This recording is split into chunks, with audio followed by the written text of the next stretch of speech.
Yo, what's going on guys, Arekkz here and welcome back to another Destiny video. And in this video, I want to bring you guys 5 things that you have to do in this Festival of the Lost. Maybe you guys are busy, maybe you haven't got the time to roam around the galaxy working out things to do yourself. So if time is precious and you want to know how to make the most of it, then this is for you. So if you do enjoy this, a like would be super appreciated. Comment down below and let me know how you guys are getting on in Festival of the Lost. What is your favourite item you've got so far?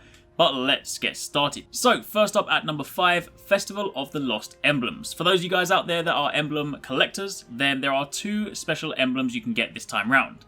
The first one is one that I'm pretty sure most of you guys will encounter simply by completing Tira's mask quest chain, which will of course have you wear Saladin's mask, go out, get some solo kills, get some kills with the axe.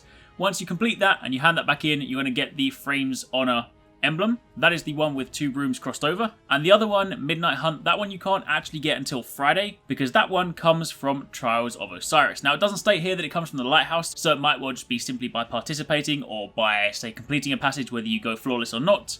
But either way, that one you can't get until right now. There are some people that have got it because apparently they were playing Trials of Osiris at the time the reset went live, so it kind of ticked over. But regardless, that one comes from Trials. Then moving over to number 4, shaders, special event shaders. There are 4 this time around. If you guys have seen the video that I uploaded earlier on Super Black, then you should know how to get that one already. If you haven't, then I will link it down below.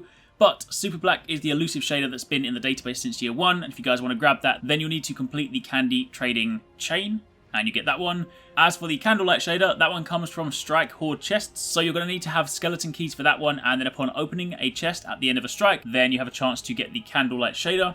As for the Unquiet Spirit shader, this one comes from Crucible as a random drop at the end. It's not guaranteed, but given that Festival of the Lost runs for 2 weeks, if you play enough Crucible, then I'm pretty sure you'll encounter that in your time.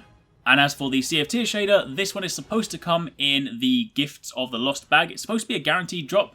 I opened mine, I didn't get it, even though I had slots in my inventory, so maybe there's a bug there or whatnot, but if you go and you get candy bags from Evil Avanti and you kill enemies or you kill people in the Crucible, you fill it up, you can then trade it for one of these bags, hand it in, and you have a chance to get the 4th and final one. Now do bear in mind these are Festival of the Lost shaders, so once the event is over, it may well be that you can't get them until this time next year, so it's definitely worth your time if you're a shader collector. Then in at number 3, the new ornaments for Bad Juju. There's Dragon's Bane, which looks really cool, green with a lot more bones on it, and you also have Hudum, which is the more tribal looking version. Both of these come from the Treasures of the Lost, and while yes, they are sold through Eververse, you can also get one of those by completing Evil Avanti's quest chain. So I would imagine they are going to be daily, so you can repeat them once a day for a chance to get another one. However, it is worth noting that once Festival of the Lost has finished, the Bad Juju ornaments are going to be added to the Radiant Treasure loot pool. So if you guys haven't got silver, you don't want to spend money, and you're not lucky enough from the ones that you get from Eva, then do not worry, because Radiant Treasures will, after the event, yield these too.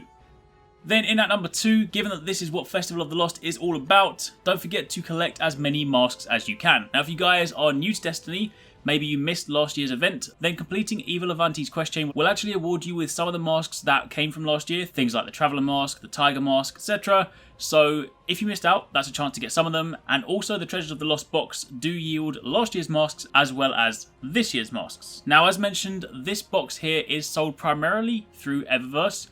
You can get one from completing Evil Avanti's quest chain. I'm going to assume that this is going to be a daily quest chain, because while it's a little bit questionable selling them predominantly through Eververse, I very much doubt Bungie are going to make it so you can only get one and then force you to buy everything else through Eververse. So it's probably going to be a daily lockout where you can do a quest chain for Eva on a daily basis and get one of those treasures per day, which means if the event runs for 2 weeks, that's a total of 14 boxes. There are 8 new masks, as well as sparrows, ghosts, a few other things like that, so there would be a good chance that you get most, if not all of the items in those boxes. But regardless, Treasures of the Lost are your sources for masks, and there are also a couple of ghost shells, a cool sparrow, and some consumables too. Some of the consumables this year are really awesome, things like the Chroma Jack-o'-lantern, the Twitchy Eye, things like that, so definitely check those ones out. And then finally, in at number 1, the Broom. Again, if you guys saw my video today, then you should know about this already, but if you haven't, then the Sweeperbot, poor Sweeperbot, has lost his broom, you can find it down in the basement by the jukebox room, and this is a temporary sparrow. If you see at the top of the screen, it is listed as a temporary sparrow. I don't know whether there will be something during the event that will allow us to turn this into a permanent item, but as it currently stands, this is only going to be available for the next 2 weeks. Once it's done, it will then, I imagine, disappear or at least become inactive, and then that will be that. So that, my friends, is it. That is a quick list of 5 things you should definitely do in Festival of the Lost. Hopefully you guys enjoyed the video. Also, a quick reminder, if you guys did complete the candy trading quest chain, hang on to your celery. I'm pretty sure it's going to be useful at some point this week, so hold tight and we'll find out more. Anyway, thanks for watching, take it easy, catch you next time, peace out.